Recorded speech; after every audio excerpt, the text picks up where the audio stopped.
Fire, fire, fire, fire.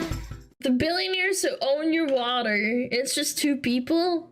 Yeah, just two people owning all the water? That's crazy. Let's watch it. I'm very curious. This is from 2 years ago, by the way. 2 years ago. Very relevant to the California situation right now. All right. While 40 million Californians suffer through unprecedented drought, one billionaire couple owns a massive share of the state's water system. See, why though? Why is that allowed? In a series of secretive meetings 2 decades ago. That system was largely paid for by the very taxpayers whose water these billionaires hold hostage. Urban water systems are desperate for water, but in 2023, they'll receive just 5% of what they requested from the state. The Resnicks are the biggest farmers in California. As of 2007, they owned 4 San Francisco's worth of farmland. Again, why is this allowed? And nearly half of Americans buy at least one of their products. Their pistachios, their pomegranate juice, their mandarins, their flowers.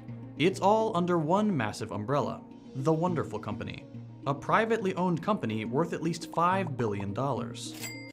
They own the almonds too. Oh my god! Did you know that almonds require the most amount of water to produce? Yeah, they're one of the most greediest, like, thirstiest plants ever. The majority owners, the Resnicks, are worth at least $8 billion. How were they able to take over such a large percentage of what should be a shared public resource? This is The Classroom from More Perfect Union, and today we're looking at how the Resnicks got rich.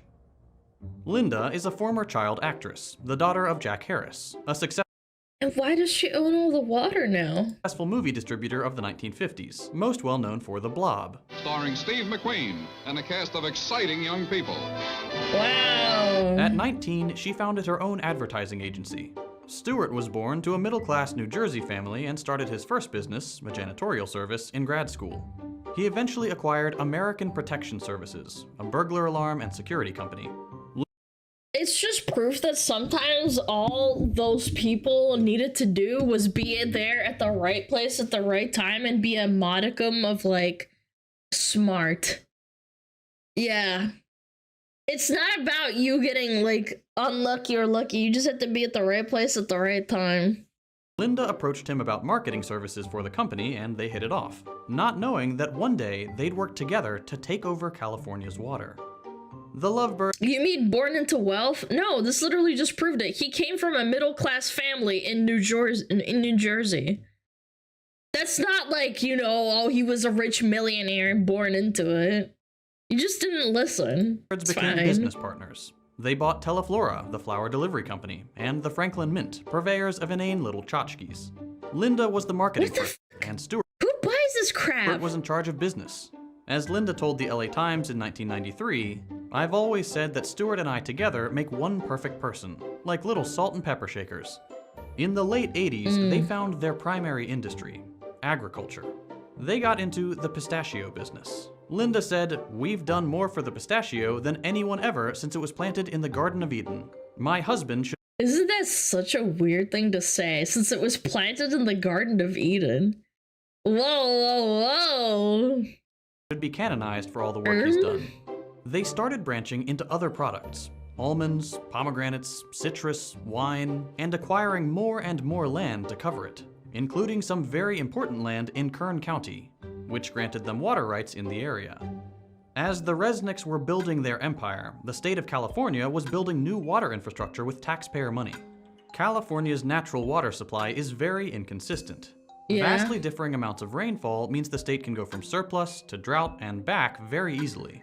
So they build water banks to store water during surpluses to have during droughts. Oh no, don't tell me they had to build them there because it was the best place and now they make all the money and then they, oh, no man should hold such power, chat! One important storage facility is the Kern Water Bank, started in 1988. The facility was built with hundreds of millions of taxpayer dollars, which could have been a good thing. The people of California would have owned the water.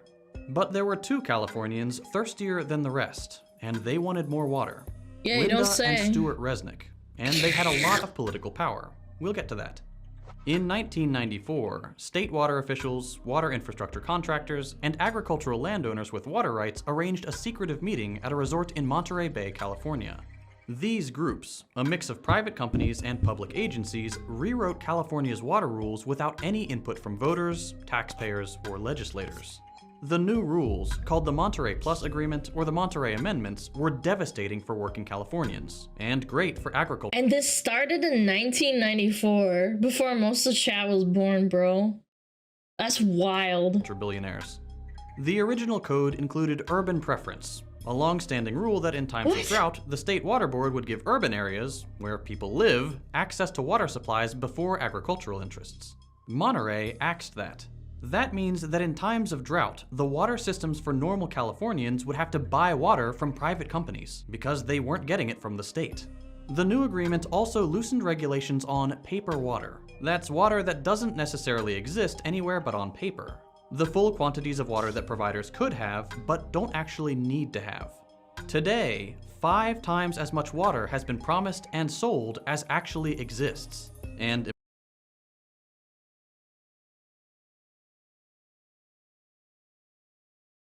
And people don't see that as a problem?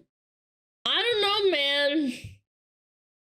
I think like, Jesus, dude.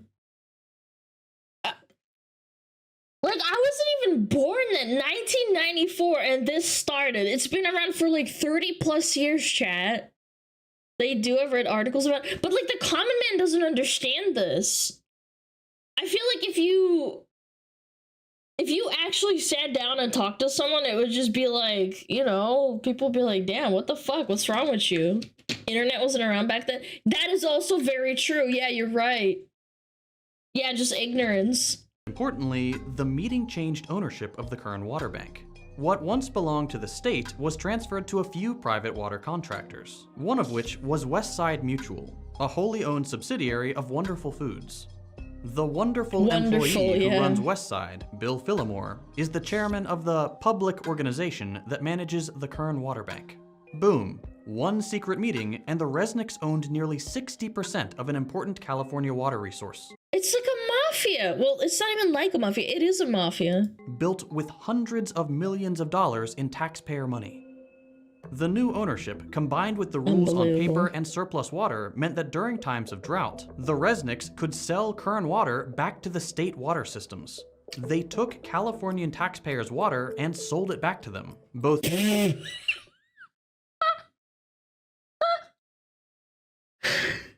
Oh my god, dude. Money laundering? No, they're just scamming.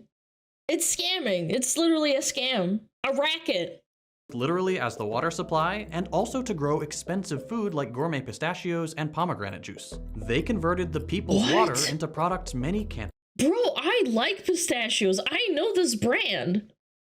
I'm actually gonna stop buying them, unironically. I had no idea. That's insane. Pomegranate juice. They converted the people's water into products many can't afford. And that's just one water bank. The Resnicks also have control of other water boards and have been sued for directing more water towards their properties. So how do they get away with this Chinatown-level chicanery? Gonna be a lot of irate citizens when they find out that they're paying for water that they're not gonna get. With philanthropy. This movie was made in... with philanthropy. Hold on. They're not gonna... 1974. Maybe they got an idea from the movie. Yeah. Get. With philanthropy.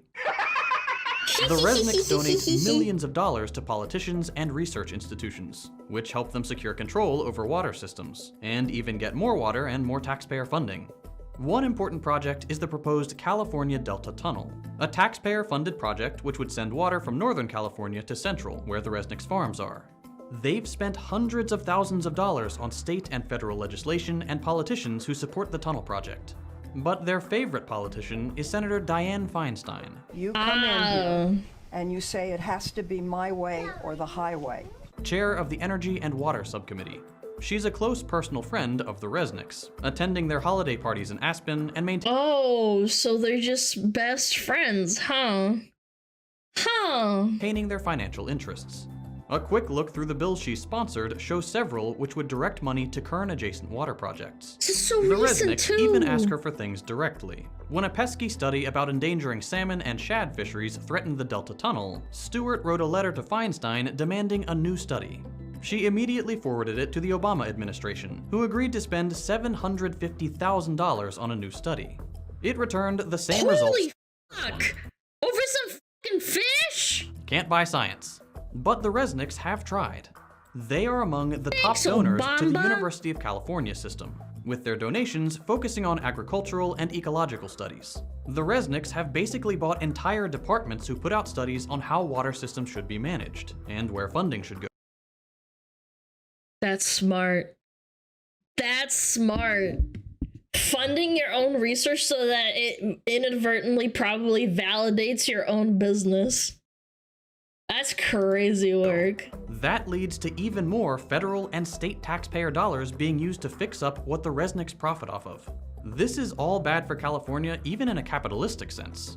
Agriculture uses 80% of California's water, but only represents 2% of its GDP. The Resnicks' water monopoly is just one way their quest for wealth hurts the rest of us. They allegedly lobby for increased tensions with Iran to keep embargoes on superior Iranian pistachios.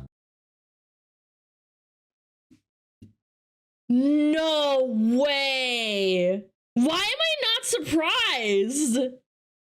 Yeah, fuck Iran, I guess. You go fuck yourself, those dang Iranians. That's so fucked up. That is so fucked up, man. I want to taste some Iranian pistachios. I bet you they would cost less. They would. Their giant crops lead to monocultures, which kill important pollinators. They siphon taxpayer dollars into the company town charter schools they own, set up to train children to work for their farms. And of course, like any company of this size, they exploit their workers. We need to treat water for what it is: a necessary public resource, a human right, and something that shouldn't be owned by anyone, and work towards legislative change that stops people like the Resnicks from stealing it. Thank you for watching, and don't forget to like and subscribe. It ain't stealing, We'll be covering it's stories of theirs. other It's billionaires only and fair, multimillionaires chat. to examine the policy failures that made them rich, as well That's as the worker-empowering insane, stories and bro. explainers you're used to. Holy fuck, man. I had no idea. I knew pistachios did use a lot of water, and like almonds as well, like per tree or whatever, because they're very thirsty plants, but holy. That's so bad. Yeah, I'm actually thinking about it. I'm gonna stop eating pistachios.